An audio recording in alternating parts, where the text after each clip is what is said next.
तो class 12th वाले बच्चों, this is date 19th of August 2020, class 12th physics unit electricity का lecture 19 है। ये चैप्टर आप लोगों का इस बार से जो सिलेबस जो हटाया गया है, सिलेबस छोटा किया गया है, उस हिसाब से खत्म हो गया है। जो आप लोगों का कॉम्पैक्ट सिलेबस है, सिलेबस को जो रिड्यूस किया गया है उस हिसाब से खत्म हो गया है। तो आप लोग सारा 18 लेक्चर पढ़ लेंगे, उससे अपना सारा टॉपिक्स मिला लेंगे। अब 2-3 क्लास में हम लोग बीच बाच के जो न्यूमेरिकल्स है इंपॉर्टेंट टाइप का, जरूरी नहीं है कि एनसीईआरटी का हो, वो सब अभी हम लोग करेंगे। ठीक है, तो एक बार मेरा पर्सनल एडवाइस है कि आप लोग 18वें लेक्चर में आप लोग टॉपिक मिला ले। ऊपर से ड्रिफ्ट वेलोसिटी हो गया, इलेक्ट्रॉन डेंसिटी हो गया, करंट डेंसिटी, इलेक्ट्रॉन मोबिलिटी से लेकर के effect of temperature on resistance and resistivity, बहुत इंपॉर्टेंट टॉपिक है। इसका न्यूमेरिकल भी बहुत इंपॉर्टेंट है, और इसका जो ग्राफ कंडक्टर का, इंसुलेटर का, सेमीकंडक्टर का, अलॉय का बनाया गया था वो भी बहुत ज्यादा इंपॉर्टेंट है। ठीक है, उन सब चीजों पर फोकस करना। बाकी इस बार रेजिस्टेंस इन सीरीज पैरेलल का क्वेश्चन हट गया है। स्पेसिफिकली सिलेबस में मेंशन किया गया है कि सेल का सीरीज पैरेलल, तो आपको भी मालूम है, मेरे को भी मालूम है, रेजिस्टेंस का सीरीज पैरेलल हटा तो उसके एवज में पहले भी सेल का सीरीज पैरेलल बहुत इंपॉर्टेंट टॉपिक था, बट इस बार के हिसाब से और ज्यादा इंपॉर्टेंट हो गया। और केसीएल केवीएल पढ़ना है, Kirchhoff's current law, Kirchhoff's voltage law, उसका डायरेक्ट एप्लीकेशन व्हीटस्टोन ब्रिज का डायरेक्ट एप्लीकेशन है, मीटर ब्रिज और पोटेंशियोमीटर, उसका 3 अलग अलग एप्लीकेशन। टॉपिक तोड़ के मत पढ़ना, थोड़ा ऊपर थोड़ा नीचे, सारा लेक्चर एक साथ कंप्लीट करना। कुछ न्यूमेरिकल्स देखते हैं। ये सेल का न्यूमेरिकल है, 12 सेल है, सबका सेम ईएमएफ है, इसको सीरीज में कनेक्ट किए हैं। अब उसमें से कुछ सेल्स जो है वो रॉन्गली कनेक्टेड है। अभी बातें हो रही थी, सेल को रॉन्गली कनेक्ट करने का कोई मतलब होता नहीं है। बैटरी उटरी आप लोग यूज करते हैं, रॉन्गली कनेक्टेड का मतलब क्या होता है? पोलैरिटी में गड़बड़ हो गया। सारा ईएमएफ हम लोग चाहते हैं सेल का इस तरह से पोलैरिटी मेंशन्ड हो कि करंट का डायरेक्शन एक तरफ हो, बट सीरीज में ही लगाए हो, बट रॉन्गली कनेक्टेड कर दियो तो पोलैरिटी का गड़बड़ हो गया, तो ईएमएफ अलग अलग डायरेक्शन में जाने लगेगा। रॉन्गली कनेक्टेड का मतलब यही होगा। अब इस बैटरी में जिसमें ये 12 सेल्स था, उसको फिर सीरीज में लगाया गया एक एमीटर के साथ और 2 आइडेंटिकल सेल्स के साथ। ये यही वाला आइडेंटिकल सेल है, मतलब जैसे ये 12 था वैसा ही 2 है। मतलब ये क्वेश्चन में क्लियर नहीं किया हुआ है, बट ये 2 अलग से आइडेंटिकल नहीं है, मतलब इन्हीं के साथ ये जो 12 सेल आइडेंटिकल था वैसा ही आइडेंटिकल। ठीक है, अब ये सेल और बैटरी अगर एक दूसरे के तरफ सेम डायरेक्शन में ऐड करें तो करंट 3 एम्पियर का, और जब अपोजिट डायरेक्शन में करें तो करंट 2 एम्पियर का है। When the battery oppose each other, cell and the battery oppose each other, how many cells in the battery are wrongly connected? शुरुआत में जो 12 सेल में से कितना सेल को रॉन्गली कनेक्टेड किए थे, ये क्वेश्चन। तो सेल का सीरीज पैरेलल बहुत इंपॉर्टेंट है, पहले भी इंपॉर्टेंट था और इस बार के हिसाब से और इंपॉर्टेंट हो गया। तो सॉल्यूशन करते हैं। Let n cells are wrongly connected, फिर एक मान लेते हैं, late E be the EMF of each cell। ठीक है, therefore total EMF कितना हो जाएगा? Net EMF of the battery,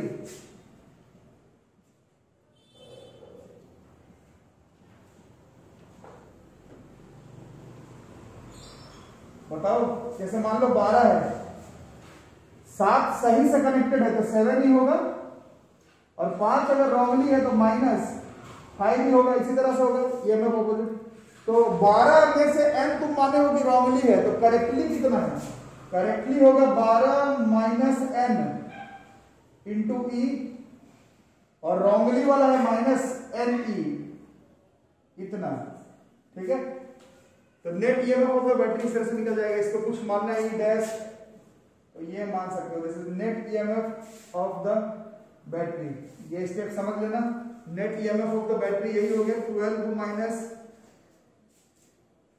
ne। इसको थोड़ा सा और खोल खाल करके लिखना है, और इसको थोड़ा सा और खोल के लिखना है, तो ये कितना हो जाएगा? 12 - 2 यानी 2 ne हो जाएगा। थोड़ा खोल करके लिखना है तो इस तरह से लिख सकते हैं।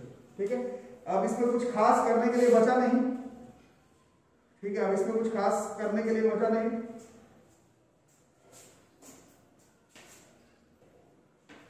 तो कॉमन थोड़ा गलत ले लिए थे बच्चों, गलत नहीं मतलब ठीक से लो। ई कॉमन लेते तो 12 - n तो 12 माइनस 2n हो जाएगा। यहां तक हो गया EMF ऑफ द बैटरी। अब केस 1 में क्या है, सीरीज में लगा रहे हैं एक एमीटर, ठीक है, उसका कोई काम नहीं। दो identical cells, when cell and battery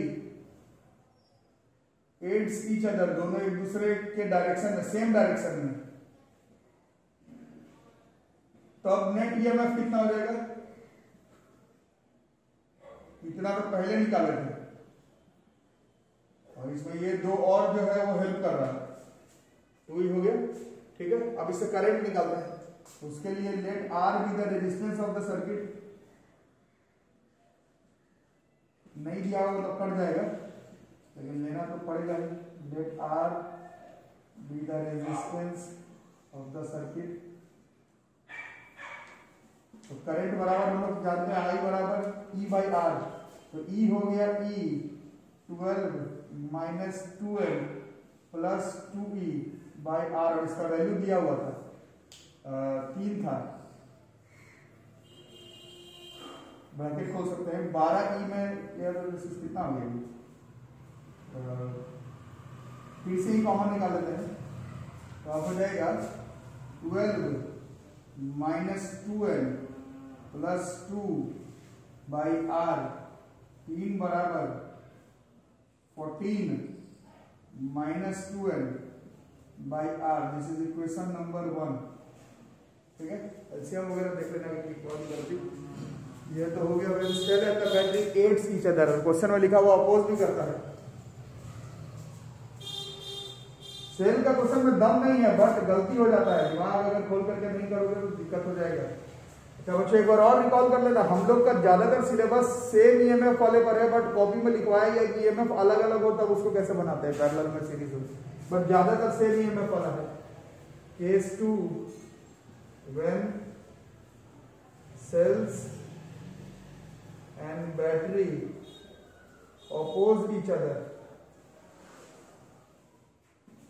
जैसे दिया हुआ केस 2 लिखते रहो अपना। अब ई नेट कितना हो जाएगा, E 12 माइनस 2 है ना, फिर वही, फिर अपोज कर रहा है माइनस 2E। इस केस में I कितना हो जाएगा, E 12 minus 2N minus 2E by R, R तो एक्सटर्नल रेजिस्टेंस है, वो तो चेंज हो नहीं रहा। अब इसका जो 2 दिया हुआ था, 2 था ना, बैटरी अपोज इज 2 एम्पियर था, E common 12 minus 2N minus 2 by R, E 10 minus 2N by R. दोनों इक्वेशन को डिवाइड कर देते हैं, इक्वेशन 1 डिवाइडेड बाई इक्वेशन 2 कितना हो जाएगा, 3 बाई 2, आर से आर साफ, ई से ई साफ, बचेगा 14 minus 2L by 10 minus 2L, 30 minus 6N, 28 minus 4L, 2 बराबर 2L, N बराबर 1। मतलब इतना करने के बाद मालूम चला कि केवल एक सेल था इस अरेंजमेंट में जो कि रॉन्गली कनेक्टेड था। तो सेल का सीरीज पैरेलल बच्चों बहुत इंपॉर्टेंट टॉपिक है। देखो बच्चों, इस चैप्टर का सबसे चैंपियन क्वेश्चन है, रिपीटेड क्वेश्चन है। अब इसमें कुछ लोग रोने लगेंगे कि रेजिस्टेंस का सीरीज पैरेलल सर तो हट गया, क्यों पढ़ा रहे हैं। अब बार बार बता रहा हूँ, फिजिक्स में आप ऐसे नहीं बोल सकते कि कोई टॉपिक हट गया। रेजिस्टेंस का सीरीज पैरेलल ऐसे नहीं आप बोल सकते कि हट गया, उससे क्वेश्चन नहीं आएगा रेजिस्टेंस का सीरीज पैरेलल का। बट ऐसा नहीं है कि फिजिक्स में आप बीच में से बोल देंगे रेजिस्टेंस का सीरीज पैरेलल हट गया, हम नहीं पढ़ेंगे, ऐसा हो ही नहीं सकता। फिजिक्स का टॉप 10 टॉपिक में से है ये क्वेश्चन। अगर देखते इसमें बोल रहे हैं कि इलेक्ट्रिक केटली है, उसमें 2 थर्मल कॉइल है, सिर्फ एक कॉइल में करंट पास करेंगे तो पानी जो है वो 6 मिनट में बॉईल हो जाएगा, और करंट सिर्फ दूसरे वाले कॉइल में पास करेंगे तो पानी 8 मिनट में बॉईल कर जाएगा। पूछ रहा है कि अब दोनों कॉइल को अगर सीरीज में लगा दे तो पानी कितने मिनट में गर्म होगा, ठीक है, और दोनों कॉइल को अगर पैरेलल में लगा दे तो पानी कितने मिनट में गर्म होगा, ये क्वेश्चन, ठीक है। इस तरह का क्वेश्चन बनाने के लिए जैसे जेईई के एग्जाम में, नीट के एग्जाम में जब ये क्वेश्चन आता है तो डायरेक्ट एक ट्रिक है इसको बनाने का, इस तरह का क्वेश्चन रेजिस्टेंस को अगर सीरीज में जोड़ते थे तो क्या होता था, रेजिस्टेंस ऐड हो जाता था। तो इसमें भी वही होगा, 6 मिनट और 8 मिनट सीधा जोड़ देना, 6 8 14 मिनट, उतना ही आंसर हो जाएगा। दोनों कॉइल को सीरीज में जोड़ दो, 14 मिनट में पानी गर्म हो जाएगा। ठीक है, ज्यादा टाइम लगेगा पानी गर्म होने में। पैरेलल में लगाओ तो जो आ जाए 1/6 1/8 का पैरेलल से जो निकालोगे 1/R1 प्लस 1/R2, जो आंसर आ जाएगा रेजिस्टेंस का टाइम में भी वही आंसर फिट हो जाएगा। ठीक है, कैसे हो रहा है वो मैं बताता हूं, बट जेई नीट में तो उतना सॉल्व करके नहीं, सीधा आंसर है मार देना।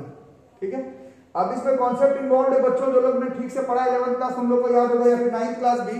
पानी को बॉईल करना है, पानी को बॉईल करने के लिए एक डेफिनिट अमाउंट ऑफ हीट का जरूरत होता है, उसको हम लोग लैटेंट हीट कहते थे, Q बराबर ml फॉर्मूला होता था। ठीक है, और ये लैटेंट हीट ऑफ वेपोराइजेशन पानी का ये फिक्स है, और पानी का मात्रा सेम लेना है, पानी ज्यादा कम नहीं करना है। इसका मतलब है कि ये जो Q है, मतलब amount of heat required to boil the water, वो सेम आएगा हर केस में। यही हिंट है इस क्वेश्चन में, इसी हिंट का इस्तेमाल करेंगे क्योंकि लैटेंट हीट फिक्स है। ठीक है, तो इसी कॉन्सेप्ट का यूज करते हुए हम लोग करेंगे, इसको ध्यान से देख लेंगे। तो let Q be the latent heat, इसका काम नहीं पड़ेगा, latent heat energy required to boil the water. ठीक है, ओके। अब हम लोग टाइम का अगर बात करें, टाइम का है ना, टाइम का अगर बात करते हैं, टाइम का तो अच्छा, पावर का फॉर्मूला पढ़े थे इसी चैप्टर में, टेंथ में भी पढ़े थे। पावर बराबर होता था हमारा v² by are, electric power बराबर v² बाई आर। अभी ये फॉर्मूला 9th में, 10th में, 11th में, 12th में चारों बार पढ़ना, अभी बीच में भी पढ़ाए थे 10th क्लास का recall, electric power v² by R. और हम लोग को ऐसा मालूम है पावर बराबर होता क्या है, पावर बराबर होता है work done, heat energy by time taken, यही होगा, है ना। तो ये जो Q है वो कितना हो जाएगा, ये हो जाएगा Q बराबर हो जाएगा power into time. Q heat energy है, पावर इंटू टाइम। तो केस मतलब शुरुआत में फॉर फर्स्ट कॉइल ये जो Q है वो हो जाएगा v² बाई, अब वोल्टेज तो सेम रखना, वोल्टेज बोला नहीं अलग अलग कर रहे हो, नहीं कर रहे हो, लिखा हुआ नहीं है, सेम लेंगे, है ना। वोल्टेज तो बाहर वाले सर्किट से दे रहे हो ना, वो थोड़ी बोला है कि ज्यादा लेना चाहे कम लेना, उसके बारे में बात नहीं किया, बड़ा वोल्टेज सेम है। पावर का v² बाई R1 इंटू, इसको कुछ टाइम लगेगा, लास्ट में पुट कर देंगे, 81 दिया हुआ वैसे 6 मिनट। ये हो गया इक्वेशन नंबर 1। ठीक है, और केस फॉर सेकेंड कॉइल ये Q सेम लगेगा, ये मैं भी समझाया था, Q लैटेंट हीट है, ये सेम है, ये हो जाएगा v² बाई दूसरे वाले का रेजिस्टेंस R2 है, तो टाइम भी अलग लगेगा इस हीट को देने के लिए। This is second part. ठीक है, ये हो गया। इससे R1 बराबर कितना हो जाता है, R1 बराबर हो जाता v² T1 बाई Q, इससे R2 बराबर हो जाता v² T2 बाई Q। ठीक है, अब when coil are connected in series, अब दोनों कॉइल को सीरीज में लगा दिए, when coils are connected in series, अभी भी Q सेम लगेगा, क्योंकि Q तो उतना अमाउंट ऑफ हीट है जिससे पानी गर्म करोगे, Q तो सेम लगेगा। क्या क्या हो जाएगा, ये v² सेम लगेगा, बट जब सीरीज में कर रहे हैं तो R जो है वो रेजिस्टेंस इन सीरीज लगेगा, और कुछ टाइम लगेगा जो कि मेरे को मालूम नहीं कितना लगने वाला है। ये Q अभी भी सेम है। अब सीरीज में रेजिस्टेंस कितना होता है, यही पर आप ये नहीं बोल सकते कि सर रेजिस्टेंस का सीरीज पैरेलल हट गया तो हम नहीं पढ़ेंगे, ये तो 10th में पढ़े हो। रेजिस्टेंस का series parallel R1 plus R2 से निकलता है, तो ये हो जाएगा R1 plus R2 into T हो जाएगा, है ना। इससे हमारा Q बराबर v² बाई R1 के जगह पर v² T1 by Q, R2 के जगह पर v² T2 by Q into ये जो टाइम है ये भी पता चल जाएगा आपको। ठीक है, अब कितना हो जाएगा, एलसीएम लेंगे तो ये Q, ये वाला Q ऊपर ही आ जाएगा, v² नीचे का v² common, T1 plus T2 into ये जो टाइम चाहिए अभी वाला टाइम, ये जो टाइम चाहिए सीरीज में पानी गर्म होने, ठीक है। इस v स्क्वायर से v स्क्वायर कट जाएगा और ये जो टाइम है वो कितना आ जाएगा T1 प्लस T2। T1 का 6 मिनट और ये 8 मिनट, तो 14 मिनट में आपका पानी जो है वो गर्म हो जाएगा। जब दोनों तार को हम लोग सीरीज में लगा देंगे तब। कुछ समझे बच्चों, देखो सीधा किस तरह से आंसर आया है। यही मैं भी ट्रिक बताता, सीधा 6 और 8 जोड़ देते तो भी 14 आ जाता, बट कोई पूछ देता क्यों जोड़े हो तो फिर मुंह बन जाता, तो वो तो नहीं हो पाता। बट इस तरह से है। बट जेई वगैरह में तो कोई तुमसे अलग से पूछेगा नहीं कैसे, तुम डायरेक्ट भी आंसर मार सकते हो। इस तरह क्वेश्चन रिपीटेड रहता है।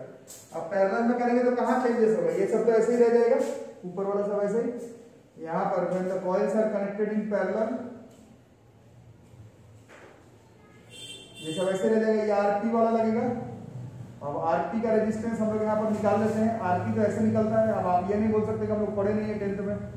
1/R1 1/R2 1/RP बराबर R1 प्लस R2/R1 R2 और RP बराबर हो जाता R1 R2/R1 प्लस R2, है ना बॉस। तो यहाँ पर RP के जगह पर हो जाता है R1 R2 by R1 plus R2, है ना। इसका फिर उपाय कैसे लगाते हैं,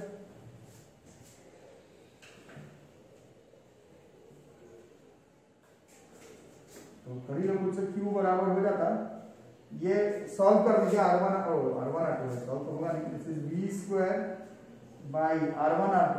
अब R1 यहाँ पर था, V स्क्वायर T1Q, R2 है फिर V square T2Q by R1 plus R2, V square T1Q plus V square T2 by Q into जो टाइम लग गया, है ना। अब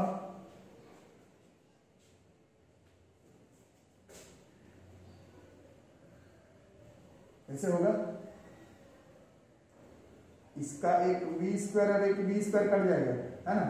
साइड सूट में कहीं पर सॉल्व कर लो, इसका V स्क्वायर कट जाएगा,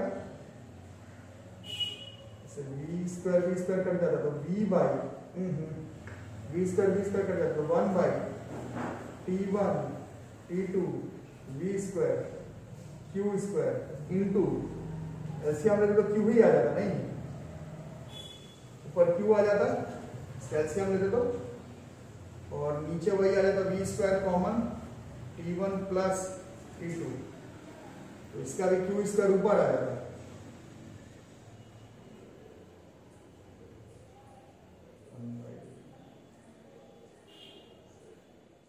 नहीं ऊपर नहीं आता, मतलब ये कट जाता और फिर ये ऊपर आ जाता, नहीं तो कितना रहता है Q बाई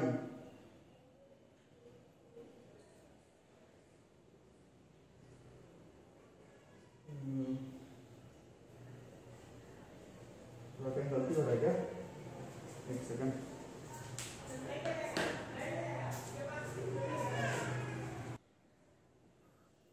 अब यही question when coils are connected in parallel में कर लो। V square into T by RP, 1/RP हमें मालूम है कैसे निकालना है।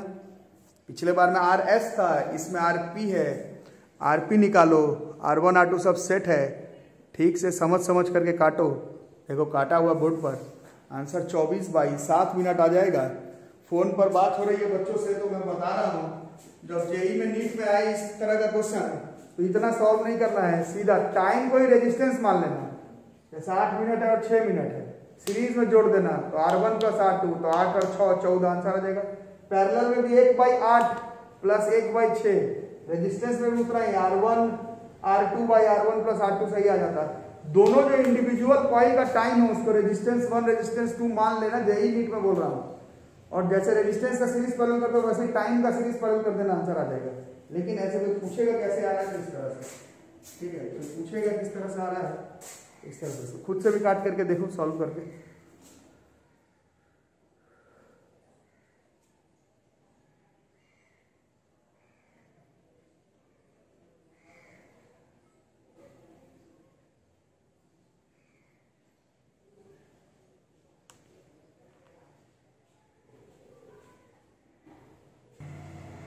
ये क्वेश्चन देखो बच्चों, ये भी बड़ा लगेगा थोड़ा आसान टाइप का, बट फंस जाता है क्वेश्चन। दो सोर्स ऑफ इक्वल ईएमएफ है। अब सोर्स ऑफ ईएमएफ हम लोग अभी 12th क्लास में जो पढ़े, सोर्स ऑफ ईएमएफ सेल को ही मान रहे हैं, सेल होगा। R connected to an external resistance R, बाहर से एक एक्सटर्नल रेजिस्टेंस के साथ कनेक्टेड है। Internal resistance of the two sources are R1 and R2 respectively. अब if the potential difference across the source having internal resistance R2 is 0, then find the value of R। ऐसे करने के लिए external resistance लिखना होगा, ठीक है। तो कर देते हैं, इक्वल ईएमएफ है, इसी का हिंट लेंगे। Solution, let EMF of source को सीधा सेल क्या लेना चलेगा, मतलब छोड़ो, जैसे बोला वैसे लिखता है, of each source of EMF ई ले लेते हैं, ठीक है। तो करंट इन द सर्किट कितना हो जाएगा, करंट आई बराबर कैसे हो जाएगा, सीरीज में है, सीरीज सेल का सीरीज पढ़ो बैठ करके आप लोग। सेल का सीरीज पैरेलल, रेजिस्टेंस का सीरीज पैरेलल तो 10th में पढ़े ही थे। सेल का सीरीज पैरेलल ध्यान से पढ़ो, पढ़ा दिया गया है वीडियो में। अब सीरीज में कनेक्टेड है और रॉन्गली कनेक्टेड वगैरह वर्ड नहीं लिखा हुआ है, तो क्या होगा, तो सिंपल है, सेल का ईएमएफ जुटेगा तो E प्लस E, और इंटरनल रेजिस्टेंस सीरीज में जुटेगा, और बाहर वाले के साथ रेजिस्टेंस वैसे में भी जुड़ता है, ये समझाया गया है आपको। आपस वाला R1 प्लस R2 ये जुड़ रहा है क्योंकि सीरीज में है, और कैपिटल R एक्सटर्नल वाले के साथ तो इंटरनल रेजिस्टेंस कभी भी ऐड ही होता है, ये आपको समझाया गया। ये सीरीज की वजह से नहीं हो रहा, जो लोग पहले का वीडियो नहीं पढ़े पहले पढ़ो, ये तो हमेशा प्लस ही R होगा, ये जुड़ गया क्योंकि सीरीज में है, ठीक है। मतलब I बराबर हो जा रहा है 2E by R1 plus R2 plus R, this is equation number 8। अब according to question V terminal potential difference, cell का क्वेश्चन में वोल्टेज वर्ड नाम से होता है, that is terminal potential difference across R2 वाले पर 0 दे रहा है, और V का फॉर्मूला आपने पढ़ा है, V बराबर होता है E minus IR। This is not voltage, this terminal potential difference across cell when cell is short circuited. Open circuit में V और E बराबर, शॉर्ट सर्किट में V जो है वो E से कम, V बराबर E माइनस IR। ये V 0 दिया हुआ है, क्वेश्चन में क्या है, E तो तुम ही माने हो कि सबका E है, I सीरीज में है, सेम होगा, और R तुमसे R2 वाले का क्रॉस बोला जा रहा है, V का वैल्यू 0 होगा। इसका मतलब है यहां से E के जगह पर हम लोग E के जगह पर I R2 प्लेस कर सकते हैं। इक्वेशन इसमें अगर पुट करते तो यहां पर हमारा I है, यहां पर 2 है, E के जगह पर फिर I R2 है, नीचे R1 है प्लस R2 है प्लस R है। ये I कटना जरूरी हो गया था क्योंकि दिया ही वाले थे क्वेश्चन में। This R1 plus R2 plus capital R बराबर 2R2, देयरफॉर कैपिटल R बराबर कितना हो गया, 2R2 में से एक R2 का तो R2, और एक बचा हुआ है, this is R2 minus R1। तो अगर आप एक्सटर्नल वाला रेजिस्टेंस को R2 माइनस R1 करके छोड़ देते हैं और इस अरेंजमेंट को करेक्ट करते हैं, तो R2 जिस सेल के अक्रॉस इंटरनल रेजिस्टेंस है उसके अक्रॉस का वोल्टेज नहीं, टर्मिनल पोटेंशियल डिफरेंस जो है वो 0 हो जाएगा। तो अच्छा चलो बनाओ, ये मीटर ब्रिज का क्वेश्चन है। मीटर ब्रिज तो पढ़ा आपने, बीच बीच में से मत पढ़ा करो, तो कभी मीटर ब्रिज पढ़ लिए, कभी पोटेंशियल से पढ़ लिए। नॉलेज बनाना है तो 19वां लेक्चर है, पहला 18 लेक्चर क्लियर होना चाहिए। थंबनेल में लिखा हुआ रहेगा few important question for JEE mains, तो सीधा इसमें आओगे तो कोई फायदा नहीं होगा, शुरू से पढ़ो। मीटर ब्रिज है, सेटअप वगैरह फिर से समझा नहीं रहा हूँ, पहले जो समझाया हुआ है। Balance condition of heat stone bridge पे काम करता है। पहले नल पॉइंट 60 सेंटीमीटर दूरी पर आ रहा है एंड ए से, शुरुआत में, है ना। तो शुरुआत में कैसे होता था भाई, x बाई वाई बराबर L बाई 100 माइनस L, यही कॉन्सेप्ट है ना इसमें, तो बस इतना ही पे चलता है।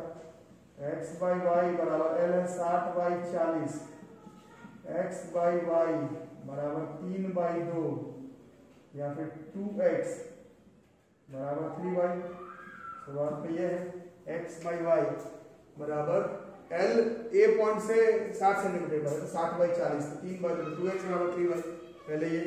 अब केस 2 में क्या करें, मतलब इसके बाद फिर अकॉर्डिंग टू क्वेश्चन रेजिस्टेंस है वो 15 ओम लगाए हैं Y के साथ सीरीज में, Y के साथ ही सीरीज में, दोनों केस में Y के साथ ही। मैंने resistance 15 ohm is connected in series with Y, ठीक है, Y के साथ ही सीरीज में लगाए। तो अब रोना धोना मत बता देना, नहीं सीरीज पैरेलल नहीं आता है। x बाई वाई के साथ 15 ओम सीरीज में है, तो सीरीज में रेजिस्टेंस ऐड होता है तो y प्लस 15 हो जाएगा। और ये 10 सेंटीमीटर शिफ्ट हो गया, मतलब 50, 40 60 पर था तो इधर आ गया 50 बाई 50, तो ये 1/1 हो गया। तो यहां से हो गया x बराबर y प्लस 15, x बराबर y प्लस 15, या फिर 2x बराबर 2 से मल्टीप्लाई कर दिए 2y प्लस 30, क्यों किए ताकि यहाँ पर 2x का रिप्लेस कर सके। तो 3y बराबर 2y प्लस 30, y बराबर 30 ओम और x बराबर 30 प्लस 15 45 ओम।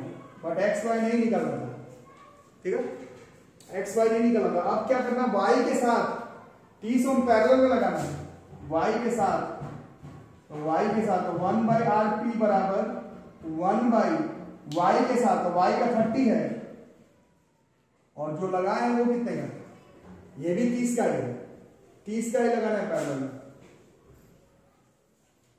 पैरेलल में 1/30 1/30 2/30 2/30 मतलब 1/15 1/15 मतलब पैरेलल में जब लगाए तो वो 15 ओम का हो गया। तो अब इस केस में क्या हो गया, x के बारे में कुछ नहीं बोला है, x सेम रह जाएगा, बट y वाला जो 30 ओम आ रहा था वो 15 हो जाएगा क्योंकि 30 के क्रॉस 30। अब तुमसे पूछना बैलेंस पॉइंट कहां पर आएगा, तो L/100 minus L, but x तो मालूम है 45/15 इस L/100 माइनस L, ये 3 बार में कट गया, देयरफॉर कितना हो गया 300 माइनस 3L बराबर L 4L 300, L बराबर 75 सेंटीमीटर। फ्रॉम L हमने A एंड से लिया है, तो यहां से 75 और वहां से 25 और मीटर ब्रिज वर्ड लिखा हुआ था, तो यहां से हम लोगों को ये जानना होगा कि मीटर जो है वो एक ही मीटर का है, ज्यादातर क्वेश्चन में एक ही मीटर का रहता। बनाओ फटाफट। देखो बच्चों, पोटेंशियोमीटर का केस 1 इसमें इंपॉर्टेंट इसलिए लिखा हुआ क्योंकि हम लोग भी जब स्कूल में थे तो केस 1 का क्वेश्चन निकाल ही नहीं पाते थे। केस 2 सीधा कंपेयर द ईएमएफ का रेशियो वाला है, सीधा E1/E2 बराबर L1/L2, और case 3 internal resistance L1/L2 minus 1 into बाहर वाला शंटेड रेजिस्टेंस। तो केस 2 और केस 3 के लिए आपको पूरे नॉलेज का जरूरत भी नहीं है, बस फॉर्मूला याद हो तो बात खत्म। बट केस 1 अपना अपना निकाल लो, कॉपी में अपना अपना केस 1 निकालो बच्चों, आप लोग केस 1 मेरे से पढ़े हो गए, अगर डायरेक्ट आ गए हो टाइटल देख करके तब नहीं, जो लोग पढ़े हैं केस 1 निकालें। डायग्राम को देखो, मैं फिर से नहीं बना रहा हूं डायग्राम, अपने डायग्राम में देखो 10 मीटर का तार है, यूनिफॉर्म क्रॉस सेक्शन है, ये तो आपको प्रिंसिपल में ही बताया था कि पोटेंशियोमीटर को सही काम करने के लिए area of cross section uniform होना चाहिए, नहीं तो वो काम ही नहीं करेगा। बाहर वाला रेजिस्टेंस 20 ओम है, देखो बाहर वाला रेजिस्टेंस दिख रहा होगा, ठीक है, 20 ओम है, is used in a potentiometer. The wire is connected in series with a battery of 5 volt, जो शुरुआत का बैटरी है, along with N external resistance of 480 ओम, ठीक है। अच्छा, ये तार का रेजिस्टेंस है, ये एक्सटर्नल रेजिस्टेंस नहीं है, ये तार का रेजिस्टेंस है। मेरे वाले प्रूफिंग में शायद स्मॉल आर से लिखवाया गया हो, चाहे जो भी हो, स्मॉल आर से जनरली हम लोग सेल का इंटरनल रेजिस्टेंस लिखते हैं, बट तार का इंटरनल रेजिस्टेंस है, इसमें मैंने कॉपी में शायद स्मॉल आर से ही किया है, ठीक है। और ये वाला एक्सटर्नल रेजिस्टेंस है 480। अब क्या है, पहला केस क्या कहता है कि पोटेंशियोमीटर वायर का एक डेफिनिट तार का लेंथ पर कितना पोटेंशियल ड्रॉप हुआ है, ये पता लगाते हैं हम लोग केस 1 से, तो वही पता लगाना है। If an unknown EMF is balanced at 6 metre length of the wire, 6 metre length of the wire पर एक अननोन ईएमएफ को बैलेंस कर रहे हैं हम लोग, calculate the potential gradient of the potentiometer wire, के का वैल्यू निकालना है और वैल्यू ऑफ अननोन ईएमएफ निकालना है, केस 1 को देख करके एनालाइज करना, ठीक है। तो क्या क्या करते थे उसमें, अगर आप लोगों के पास कॉपी है तो सबसे पहले करंट निकालते थे, करंट इन द पोटेंशियोमीटर, और पूरे सर्किट का निकालते थे, कॉपी से देखते रहना तभी बताना। केस 1 पहले आई निकालते थे, तो आई बराबर कैसे निकलता था, E/R प्लस R, है ना, एकदम कॉपी में मिलाते रहोगे। तो आई बराबर ई का है इसमें 5 वोल्ट, ये बाहर वाला है ना जो कनेक्टेड है, जिसको कि हम लोग ऑक्सिलरी सेल कहते हैं, ड्राइवर सेल कहते हैं, उसका वोल्टेज, तो वो दिया हुआ 5 वोल्ट। और परसों के क्लास में बताया गया था, बड़ा इंपॉर्टेंट काम है ये, ड्राइवर सेल का वोल्टेज हमेशा जिस चीज को बैलेंस कर रहे हैं उसके ईएमएफ से ज्यादा होना चाहिए कंपलसरी, मतलब इसमें जो आप आंसर निकालेंगे वो 5 से कम होना चाहिए, नहीं तो ऐसे ही पता चल जाएगा गलत बना है, थ्योरी को पकड़ो, थ्योरी को पकड़ो, न्यूमेरिकल तो देख दुख के बन जाता, थ्योरी को पकड़ने का ट्राई करो। एक था 480, एक था 20, आई बराबर 5/500, आई बराबर 1/100 एम्पियर, ये करंट है ना। इसके बाद हम लोग निकालते थे, इसके बाद क्या निकालना, voltage in the potentiometer wire. दूसरे नंबर पर potential drop across potentiometer wire. इसके बाद निकालते थे पहले में ये, दूसरे में potential drop across potentiometer wire. Copy से देख करके करना है। तो V बराबर I स्मॉल r, पोटेंशियोमीटर तार का रेजिस्टेंस 1/100 और इसका था 20, ये 1/5 वोल्ट हो गया। ठीक है, इसके बाद हम लोग करते थे पोटेंशियल ग्रेडियंट। कॉपी से देखना, कॉपी से थर्ड नंबर पर निकालते थे पोटेंशियल ग्रेडियंट पूरे वायर का और पोटेंशियोमीटर वायर। एक स्टेप भी गड़बड़ा है तो पूरा गड़बड़ा जाएगा। हम लोग को भी स्कूल में ये आता ही नहीं था कैसे निकाला जाता है। K बराबर V बाई पूरा तार का, तो V आया 1/5 और पूरा तार का लेंथ 10 मीटर, तो ये हो जाएगा 1/50, यूनिट हो जाएगा volt per metre. V by L, K बराबर 1/50, 1/50, ठीक है 1/50। और इसके बाद चौथा number value of unknown EMF को बैलेंस कर रहे हैं, तो ये जो जिसको बैलेंस करना है वो किसके बराबर हो जाता था, वो हो जाता था K इंटू एल के, है ना, के एल। यही कॉन्सेप्ट है, यही अननोन वाला है। K 1/50, L ये दिया हुआ था बैलेंस एट 6 मीटर, ये 6 है। This E comes out to be, this E comes out to be 6 by, नहीं ये थोड़ा सा गलती, नहीं सही लगा, 6 मीटर है, 0.12 आंसर दिया होगा। अच्छा 6/50 कितना होगा, हाँ सही है 6/50 0.12 वोल्ट। अननोन ईएमएफ इतना ही बैलेंस हो पाएगा। ठीक है, केस 1 का क्वेश्चन हम लोग जब स्कूल में थे तो भी मुश्किल होता था बनाने, बिल्कुल रिदम पर नहीं बनाने पर नहीं बनेंगे। ठीक है, तो आज का वीडियो यही तक रहेगा बच्चों। Important questions for boards JEE NEET का पार्ट 1 है, ऐसा एक और पार्ट आएगा, उसमें भी मैं कुछ और इंपॉर्टेंट क्वेश्चंस जो है वो बताऊंगा बोर्ड्स जेईई नीट तीनों के तरफ से इंपॉर्टेंस में। तो वीडियो को फटाफट लाइक करो, चैनल को सब्सक्राइब और शेयर करो, दोस्तों को शेयर करो यार, दोस्तों को शेयर करो। 1000 सब्सक्राइबर पूरा करवाओ ताकि हम लोग भी ऑनलाइन क्लास में लाइव क्लास का भी मजा ले पाए यूट्यूब पे। ठीक है, आप ही का काम है, आप ही को करना है। घर पर रहो, सेफ रहो, सिलेबस कंप्लीट करो, वीडियो को लाइक, चैनल को सब्सक्राइब जरूर करो। ठीक है, आज का वीडियो यहीं तक रहेगा। Thank you.